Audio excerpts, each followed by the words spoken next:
12 मई 2026 से महाराष्ट्र के PCM students के लिए यहाँ रण संग्राम शुरू होने वाला है और उसके लिए हर एक बच्चा यहाँ पे जोरों शोरों से पढ़ाई कर रहा है। लेकिन साथ साथ में आपको ये इंफॉर्मेशन इसलिए मालूम होना चाहिए क्योंकि एक्चुअल वॉर के बाद क्या होगा, एक्चुअल एमएचसीईटी के एग्जाम के बाद क्या होगा, अगर किसी भी रीजन की वजह से आपको कम परसेंटाइल आते हैं तब भी आपका फ्यूचर सिक्योर हो सकता है। जी हां गाइस, मैं Govind sir your Thalapathy of mathematics अपने Vedantu Maharashtra MHCET and boards इस चैनल के ऊपर दिल से स्वागत करना चाहता हूं। तो जैसा कि आप यहां पे देख सकते हो गाइस, अगर किसी भी रीजन की वजह से कम परसेंटाइल आए तब भी हर एक स्टूडेंट के लिए, हर एक रीजन में, हर एक परसेंटाइल के लिए आपके लिए यहां कॉलेजेस अवेलेबल है। बस आपको प्रॉपर इंफॉर्मेशन होना चाहिए। अगर मैं इस साल के डेटा के बारे में बात करूं, अप्रॉक्सीमेट डेटा जहां से ये ओवरऑल इंफॉर्मेशन निकाली है, वहां पे सोर्स मैंने ऑलरेडी आपको मेंशन किया है। तो इस साल के डेटा के अकॉर्डिंगली ऑलमोस्ट 4.5 लाख स्टूडेंट्स थे पीसीएम के। और अगर आप यहां पे देख सकते हो, अगर हम पिछले साल के डेटा के बारे में बात करेंगे, ऑलमोस्ट 88,507 ये सीट्स वेकेंट रह गए थे। और अगर हम इंजीनियरिंग के ओवरऑल सीट्स के बारे में बात करेंगे, जो महाराष्ट्र में ऑलमोस्ट 1.25 लाख सीट्स अवेलेबल है। और कर सकते हो टोटल 856 इंजीनियरिंग कॉलेजेस है महाराष्ट्र में। तो यहां पे आपको टेंशन लेने की बिल्कुल भी जरूरत नहीं है। बस अपने एमएचसीईटी के सेकंड अटेम्प्ट के ऊपर पूरा फोकस करो और बैकग्राउंड में ये इंफॉर्मेशन बस अपने दिमाग में रखते जाओ। चलो, तो एग्जैक्टली के साथ क्या शेयर करने वाला हूं वो मैं डिस्कस करता हूं। लेकिन सबसे पहले अगर आप चैनल के ऊपर नए हो तो चैनल को सब्सक्राइब करो और हां, वीडियो लाइक करो और अपने सारे दोस्तों में ये इंफॉर्मेशन जरूर शेयर करो। तो एग्जैक्टली क्या है गाइस, कौन सी ब्रांच चूज करनी चाहिए? बच्चों के दिमाग में बस एक ही ब्रांच चल रही है, वो है computer science and computer science. लेकिन आपको बताना चाहता हूं, इस ब्रांच के अलावा भी आपको बहुत सारे ऑप्शंस अवेलेबल है। जैसे ये तो आप सभी को मालूम है, अभी जो नया रीसेंट ट्रेंड चल रहा है guys, AIML, artificial intelligence and machine learning. उसके बाद पर्सनली जो मेरा फेवरेट है साइबर सिक्योरिटी, ये भी बहुत ज्यादा ट्रेंडिंग में आने वाला है। उसके बाद electronics and telecommunication, electrical engineering, mechanical engineering, उसके बाद chemical engineering, civil engineering and मुझे पर्सनली जो फ्यूचर में जो ब्रांच बूम हो सकता है ऐसा मुझे लगता है, वो है रिन्यूएबल एंड एनर्जी इंजीनियरिंग। तो एग्जैक्टली ये ब्रांचेस क्या है, इसमें कितना सैलरी ऑफर होता है, सारी चीजें मैं डिस्कस कर रहा हूं। हम कंप्यूटर साइंस के बारे में बात करेंगे। 85 से लेके 100 परसेंटाइल तक अगर आपको आते हैं तो यहां पे आपके लिए ये ब्रांच, जैसे ट्रेंड चल रहा है, आप इसी के लिए सोच सकते हो। बट पर्सनली मेरा यहां पे थोड़ा सा अलग ओपिनियन है। जो ब्रांच ऑलरेडी इतना ज्यादा हाई कट ऑफ पे एंड हो रही है, वहां पे बहुत ज्यादा कंपटीशन होने वाला है। लेकिन अगर हम यहां पे चेक करें, ओवरऑल 6 लाख से लेके 17 लाख तक आपका एवरेज पैकेज देखा जाता है।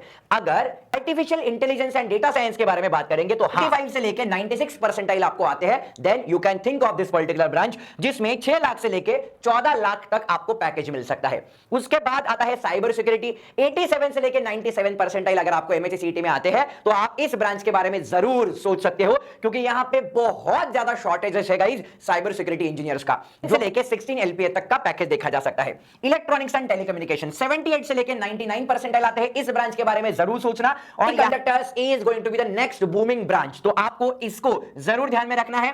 5 लाख से लेके 12 लाख तक का इसका पैकेज देखा गया है। इलेक्ट्रिकल इंजीनियरिंग के बारे में बात करते हैं। आप ईवी रिवॉल्यूशन जो है वो अभी स्टार्ट हुआ है, कुछ ही सालों में ये जरूर पीक तक पहुंचेगा, तो ये ब्रांच जरूर आप सोच सकते हो।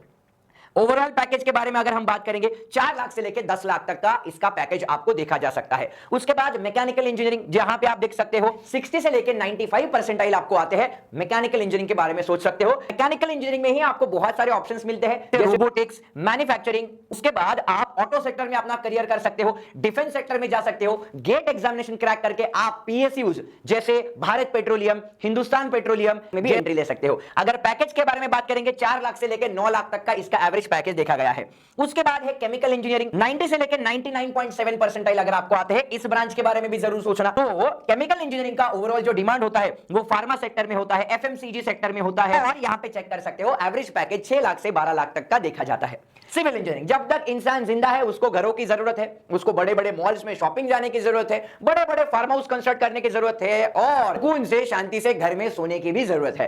एवरेज पैकेज के बारे में अगर हम बात करेंगे, 4 लाख से लेकर 8 लाख तक का पैकेज देखा जा सकता है। लास्टली आता है रिन्यूएबल एंड एनर्जी इंजीनियरिंग।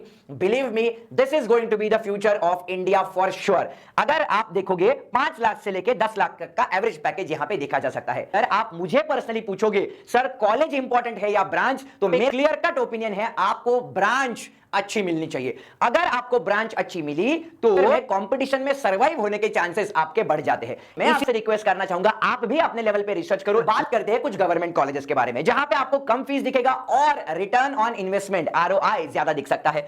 तो अगर हम COEP के बारे में बात करेंगे, जो हर एक बच्चे का यहां पे सपना है, तो फीस है 6 लाख के आसपास देखा गया है और हाईएस्ट पैकेज 53 लाख तक का देखा गया है। यहां पे चेक कर सकते हो कितने परसेंटाइल आने के बाद आपको कौन सा स्ट्रीम चूज करना है, वो भी मैंने मेंशन करके रखा है। उसके बाद VJIT जो मुंबई में लोकेटेड है, एवरेज फीस के बारे में बात करेंगे तो 3.5 लाख के आसपास इसका फीस जाता है और हाईएस्ट पैकेज देखा गया है 54 LPA का।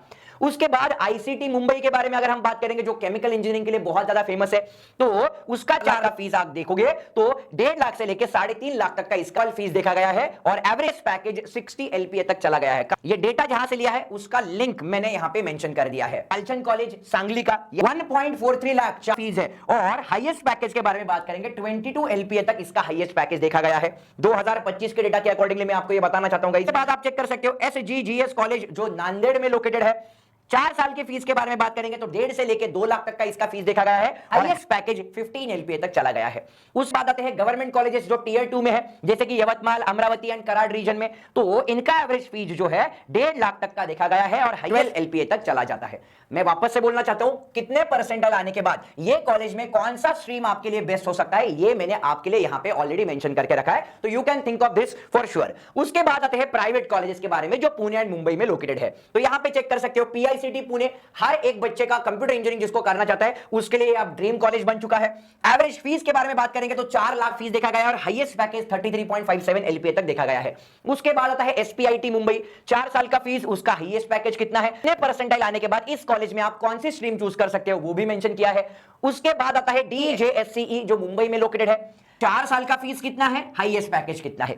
उसके बाद KJ सोमैया कॉलेज, ये भी मुंबई में लोकेटेड है, 4 साल का फीस कितना है, हाईएस्ट पैकेज कितना है। हर एक डिटेल इंफॉर्मेशन जो जरूरी है शेयर कर रहा हूं। अगर आपको इसका स्क्रीनशॉट लेना है तो आप स्क्रीनशॉट भी ले सकते हो, भी इसका PDF आपको इस वीडियो के डिस्क्रिप्शन बॉक्स में मिल जाएगा। देन अगर हम बात करें इंपॉर्टेंट सिटीज के बारे में, जैसे नागपुर, नासिक, छत्रपति संभाजीनगर, वहां के भी कॉलेज मैंने यहाँ के लिए रिसर्च करके लाए हैं, आप चेक कर सकते हो। रामदेव बाबा यूनिवर्सिटी जो प्राइवेट कैटेगरी में आता है, कितने परसेंटाइल आने के बाद इस यूनिवर्सिटी में आप कौन सी ब्रांच चूज कर सकते हो, वो मेंशन किया है। 4 साल का फीस कितना है और हाईएस्ट पैकेज कितना दिया गया है। उसके बाद नागपुर में कौन सा कॉलेज है, कोल्हापुर में कौन सा कॉलेज है, छत्रपति संभाजीनगर में कौन सा कॉलेज है। उसके बाद आता है बाटू जो गवर्नमेंट एडेड कैटेगरी में है, हाईएस्ट पैकेज 12 LPA तक देखा गया है। और उसके बाद आता है जयगांव में, आप चेक कर सकते हो SSBT कॉलेज, जिसका 4 साल का फीस और हाईएस्ट पैकेज आपके साथ शेयर किया गया है। के बाद आते हैं इंपॉर्टेंट पॉइंट के ऊपर, अगर 90+ परसेंटाइल नहीं आए तो क्या मेरा फ्यूचर डिस्टर्ब हो जाएगा, क्या मेरा करियर खत्म हो जाएगा, क्या मुझे 1 साल गैप लेना पड़ेगा? नहीं। अगर आपको 75 से लेकर 90 परसेंटाइल आते हैं, तब आपके सामने कौन से ऑप्शंस अवेलेबल है वो भी मैं शेयर कर रहा हूं। आप चेक कर सकते हो MIT IMD जो पूना में लोकेटेड है, इसका एवरेज फीस कितना है, हाईएस्ट पैकेज का है, कितने परसेंटाइल आने के बाद आप कौन सी ब्रांच चूज कर सकते हो, वो मेंशन किया है। उसके बाद की one of the best university MIT ADT university, आप चेक कर सकते हो CS के लिए 13 लाख तक का जा रहा है, लेकिन हाईएस्ट पैकेज के बारे में बात करेंगे 61 LPA का हाईएस्ट पैकेज देखा गया है। ग्रेडिंग की बात करेंगे तो NAC का A एक्रेडिटेशन यहां पे देखा गया है।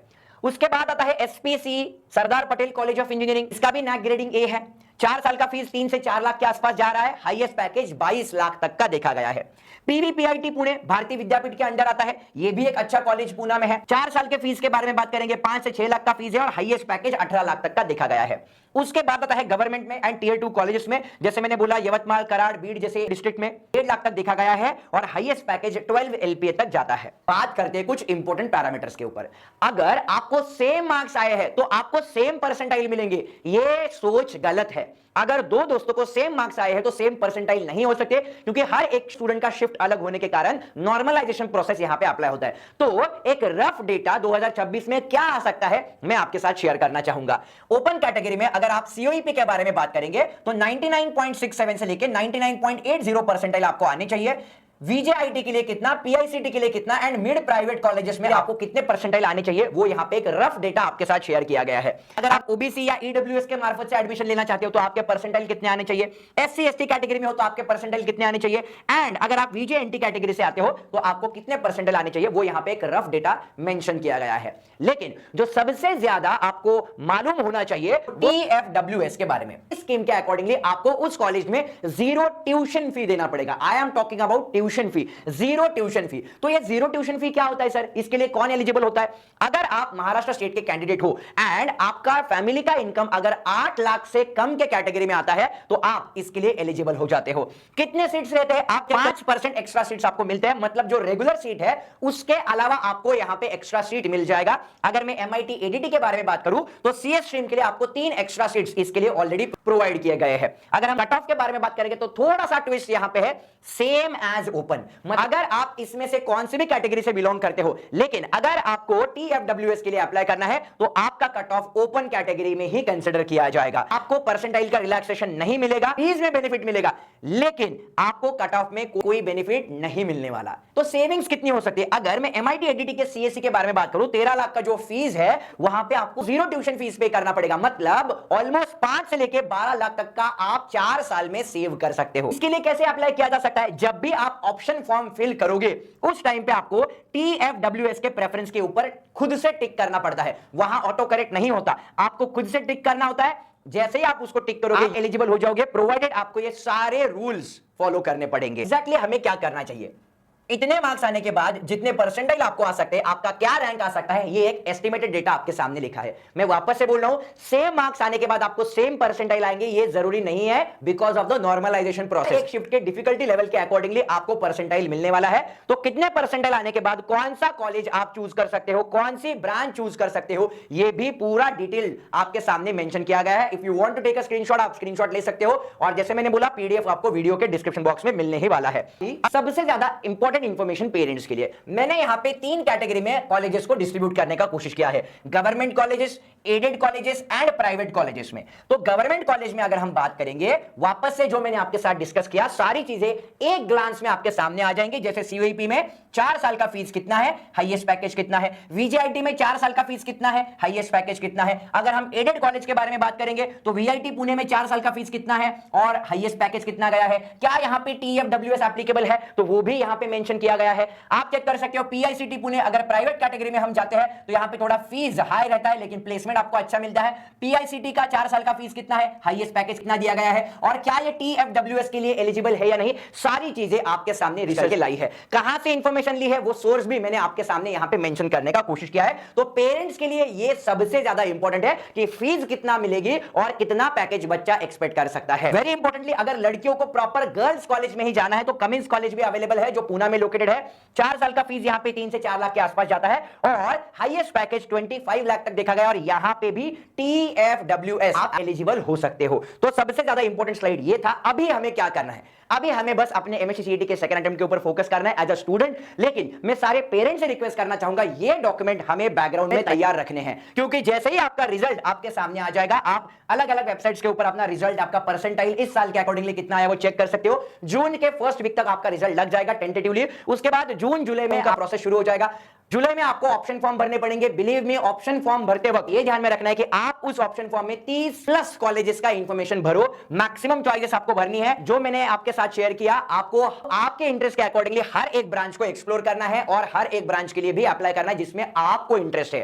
अगस्त तक आपके सारे राउंड ऑलमोस्ट खत्म हो जाएंगे और कोई टेंशन लेने की जरूरत नहीं है। हंसते खेलते अपने एमएससी सीईटी के सेकंड अटेम्प्ट में जाओ, अपने प्रिपरेशन के ऊपर भरोसा रखो। अच्छा कॉलेज, अच्छी ब्रांच आपको जरूर मिलेगा। आपकी 2 साल की मेहनत वेस्ट नहीं जाएगी। This is your Talapati of Mathematics, Govind sir, signing off. Once again, I wish you all the very best for your second attempt of MHCET examination.